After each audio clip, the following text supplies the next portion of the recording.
नमस्कार दोस्तों, आपका स्वागत है हमारे चैनल डिवाइन एपिक में। आज हम सुनेंगे गरुड़ पुराण के दूसरे अध्याय को। इस अध्याय में गरुड़ पुराण की वक्त श्रोत्र परंपरा भगवान विष्णु द्वारा अपने स्वरूप का वर्णन और गरुड़ जी को पुराण संहिता के प्रणयन का वरदान है।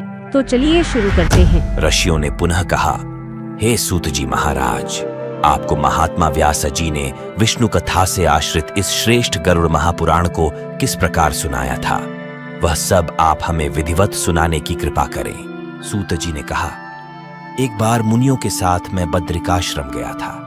वहां पर परमेश्वर के ध्यान में निमग्न भगवान व्यास का मुझे दर्शन हुआ। उन्हें प्रणाम करके मैं वहीं पर बैठ गया और उन मुनीश्वर से मैंने पूछा, आप परमेश्वर भगवान श्री हरि के स्वरूप और जगत की सृष्टि आदि को मुझे सुनाएं, क्योंकि मैं जानता हूं कि आप उन्हीं परम पुरुष का ध्यान कर रहे हैं और उन सर्वज्ञ के स्वरूप का परिज्ञान भी आपको है। हे विप्रवृंद, सूत जी ने कहा, मैंने व्यासदेव के सामने जब ऐसी जिज्ञासा की तो उन्होंने मुझसे जो कुछ कहा था वह सब मैं आप सभी से कह रहा हूं। व्यास जी ने कहा, हे सूत जी, ब्रह्मा जी ने जिस प्रकार नारद एवं प्रजापति दक्ष आदि से तथा मुझसे इस पुराण की कथा कही थी, उसी प्रकार मैं गरुड़ महापुराण को सुनाता हूं। आप सब उसे सुने। सूत जी ने पूछा, हे भगवन, ब्रह्मा जी ने देवर्षि नारद और प्रजापति दक्ष सहित आपसे किस प्रकार के पवित्र एवं सारतत्व बताने वाले पुराण को कहा था? व्यास जी ने कहा, एक बार नारद, दक्ष तथा भृगु आदि ऋषियों के साथ मैं ब्रह्मलोक में विद्यमान श्री ब्रह्मा जी के पास गया और उन्हें प्रणाम कर मैंने प्रार्थना की कि हे प्रभो, आप हमें सारतत्व बताने की कृपा करें। ब्रह्मा जी बोले, यह गरुड़ महापुराण अन्य सभी शास्त्रों का सारभूत है। प्राचीन काल में भगवान विष्णु ने अन्य देवताओं सहित रुद्रदेव, शिव और मुझसे जिस प्रकार इसे कहा था, उसी प्रकार मैं भी इसका वर्णन आपसे कर रहा हूं। एक बार इंद्रादि देवताओं के साथ मैं कैलाश पर्वत पर पहुंच गया। वहां मैंने देखा कि रुद्रदेव शंकर परम तत्व के ध्यान में निमग्न हैं। मैंने प्रणाम करके उनसे पूछा, आप किस देव का ध्यान कर रहे हैं? मैं तो आपसे अतिरिक्त अन्य किसी देवता को नहीं जानता हूं। इन सभी देवताओं के साथ उस परम सार तत्व को जानने की मेरी इच्छा है। महादेव ने ब्रह्मा जी से कहा, मैं तो सर्वफलदायक, सर्वव्यापी, सर्वरूप, सभी प्राणियों के हृदय में अवस्थित परमात्मा तथा सर्वेश्वर उन भगवान विष्णु का ध्यान करता हूं। उन्हीं विष्णु की आराधना करने के लिए मैं शरीर में भस्म तथा सिर पर जटाजूट धारण करके व्रताचरण में निरत रहता हूं।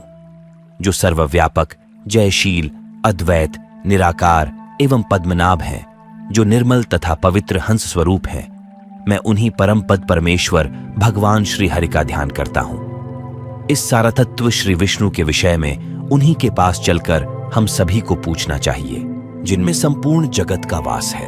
प्रलय काल में जिनमें संपूर्ण जगत प्रविष्ट हो जाता है, सब प्रकार से अपने को उन्हीं की शरण में करके मैं उन्हीं का चिंतन करता हूं। जिन सर्वभूतेश्वर में सत्व गुण, रजोगुण एवं तमोगुण एक सूत्र में अवगुंफित मणियों के सभान विद्यमान रहते हैं, जो 1000 नेत्र, 1000 चरण, 1000 जंघा तथा श्रेष्ठ मुख से युक्त हैं, जो सूक्ष्म से भी सूक्ष्म, स्थूल से भी स्थूल, गुरु से गुरुतम और पूज्यों में पूज्यतम तथा श्रेष्ठों में भी श्रेष्ठतम हैं, जो सत्यों के परम सत्य और सत्यकर्मा कहे गए हैं, जो पुराणों में पुराण पुरुष और द्विजातियों में ब्राह्मण हैं, जो प्रलय काल में संकर्षण कहलाते हैं।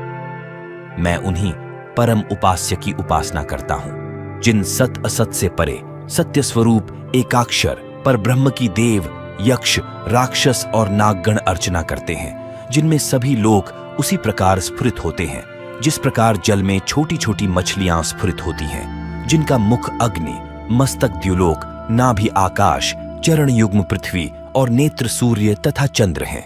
ऐसे उन विष्णुदेव का मैं ध्यान करता हूं, जिनके उदर में स्वर्ग, मर्त्य एवं पाताल ये तीनों लोक विद्यमान हैं। समस्त दिशाएं जिनकी भुजाएं हैं, पवन जिनका उच्छ्वास है, मेघमालाओं का समूह जिनका केशपुंज है, नदियां ही जिनके सभी अंगों की संधियां हैं और चारों समुद्र जिनकी कुक्षी हैं, जो कालातीत हैं, यज्ञ एवं सत असत से परे हैं, जो जगत के आदि कारण तथा स्वयं अनादि हैं। ऐसे उन नारायण का मैं चिंतन करता हूं, जिनके मन से चंद्रमा, नेत्रों से सूर्य और मुख से अग्नि उत्पन्न है, जिनके चरणों से पृथ्वी, कानों से दिशाओं की और मस्तक से स्वर्ग की सृष्टि हुई है, जिन परमेश्वर से सर्ग, प्रतिसर्ग, वंश, मनवंतर तथा वंशानुचरित प्रवर्तित हुआ है, उन देव की मैं आराधना करता हूं। परम सार तत्व का ज्ञान प्राप्त करने के लिए हम सभी को उन्हीं की शरण में जाना चाहिए। ब्रह्मा जी ने कहा, प्राचीन काल में रुद्र के द्वारा ऐसा कहे जाने पर श्वेत द्वीप में निवास करने वाले भगवान विष्णु को प्रणाम करके उनकी स्तुति कर उस परम तत्व के सार को सुनने की इच्छा से देवगणों के साथ मैं भी वहीं पर स्थित हो गया। तदनंतर हमारे मध्य अवस्थित रुद्र ने उन परम सार तत्व स्वरूप विष्णु को प्रणाम करके ये जिज्ञासा करते हुए कहा कि आप हम सबको यह बताएं कि कौन देवाधिदेव हैं और कौन ईश्वर हैं, कौन ध्येय तथा कौन पूज्य हैं, किन व्रतों से वे परम तत्व संतुष्ट होते हैं, किन धर्मों के द्वारा, किन नियमों से अथवा किस धार्मिक पूजा से और किस आचरण से वे प्रसन्न होते हैं, उन ईश्वर का वह स्वरूप कैसा है, किन देव के द्वारा इस जगत की सृष्टि हुई है और कौन इस जगत का पालन करते हैं, वे किन किन अवतारों को धारण करते हैं, प्रलय काल में यह विश्व किन देव में लीन होता है, सर्ग, प्रतिसर्ग, वंश तथा मनवंत्र किन देव से प्रवर्तित होते हैं और यह सब दृश्यमान जगत किन देव में प्रतिष्ठित है। इन सभी विषयों के साथ अन्य जो भी सार तत्व हैं उन्हें बताएं और इसके साथ ही परमेश्वर के माहात्म्य तथा ध्यान योग के विषय में भी बताने की कृपा करें। तदनंतर भगवान विष्णु ने महादेव को उस परमेश्वर के माहात्म्य एवं उसकी प्राप्ति के साधनभूत ध्यान और योगादिक नियमों तथा अष्टादश विद्याओं का ज्ञान दिया।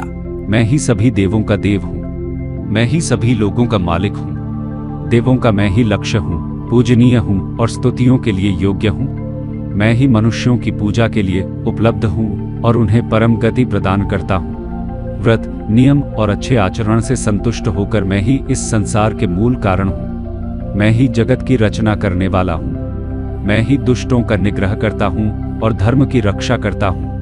मैं ही मत्स्य आदि अवतार हूँ जो अखिल भूमंडल का पालन करता हूँ। मैं ही मंत्र हूँ, मैं ही मंत्र का अर्थ हूँ और मैं ही पूजा और ध्यान के द्वारा प्राप्त होने वाले परम तत्व हूँ। मैंने ही स्वर्ग आदि की सृष्टि की है और मैं ही स्वर्ग आदि हूँ। मैं ही योगी, आदि योग और पुराण हूँ। ज्ञानी, श्रोता और मनन करने वाला मैं ही हूँ। वक्ता और संवाद का विषय भी मैं ही हूँ। इस जगत के समस्त पदार्थ मेरे ही स्वरूप हैं और मैं ही सब कुछ हूँ। मैं ही भोग और मोक्ष का प्रदाता परम देव हूँ। ध्यान, पूजा के उपचार और सर्वतोभद्र मंडल आदि सब कुछ मैं ही हूँ। मैं ही संपूर्ण वेद हूँ।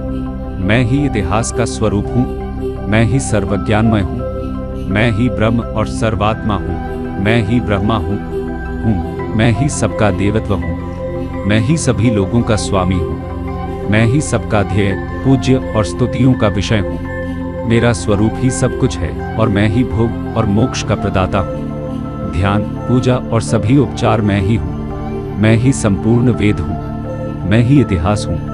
मैं ही सर्वज्ञ हूँ। मैं ही ब्रह्म और सर्वात्मा हूँ। मैं ही ब्रह्मा, सूर्य, चंद्रमा और मंगल आदि ग्रह हूँ। प्राचीन काल में पृथ्वी पर पक्षीराज गरुड़ ने मेरी ही पूजा की थी। उनकी तपस्या से संतुष्ट होकर मैंने उनसे कहा था कि आप मुझसे अपनी इच्छाओं का पूरा होने वाला वरदान मांग लो। उस समय गरुड़ ने कहा कि नागों ने मेरी माँ को विनता करके दासी बना लिया है। आप मुझे अभीष्ट वर देकर खुश करें कि मैं उन्हें जीतकर अमृत प्राप्त कर सकूं और माँ को नागों की दास्ता से मुक्त कर सकूं।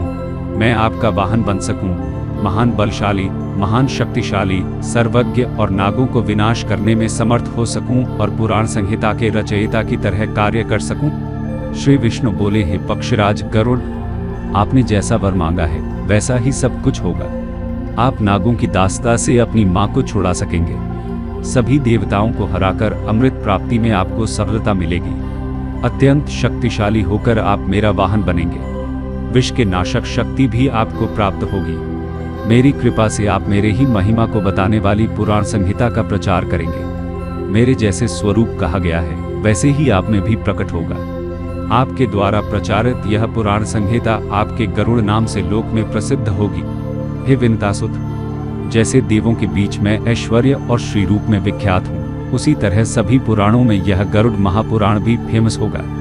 जैसे विश्व में मेरा नाम होता है वैसे ही गरुड़ के नाम से आपका भी नाम होगा। हे पक्षी श्रेष्ठ, अब आप मेरे ध्यान से उस पुराण का पठन करें। हे महादेव, मेरे द्वारा इस वरदान को दिए जाने के बाद कश्यप ऋषि ने इसी संबंध में गरुड़ से पूछा था और उसने उन्हें इसी पुराण का सुनाना शुरू किया था। कश्यप ने इस गरुड़ महापुराण को सुनकर गारुड़ विद्या के बल से एक जले हुए पेड़ को भी जीवित कर दिया था। गरुड़ ने खुद भी इस विद्या का उपयोग करके अनेक प्राणियों को जीवित किया था। अगली वीडियो में हम जानेंगे कि इस संपूर्ण विश्व की उत्पत्ति के बारे में। तो अगले अध्याय में सृष्टि वर्णन में मिलेंगे। अगर आप हमारे चैनल पर नए हैं तो अभी सब्सक्राइब करें और अपने फ्रेंड्स और फैमिली के साथ शेयर करें।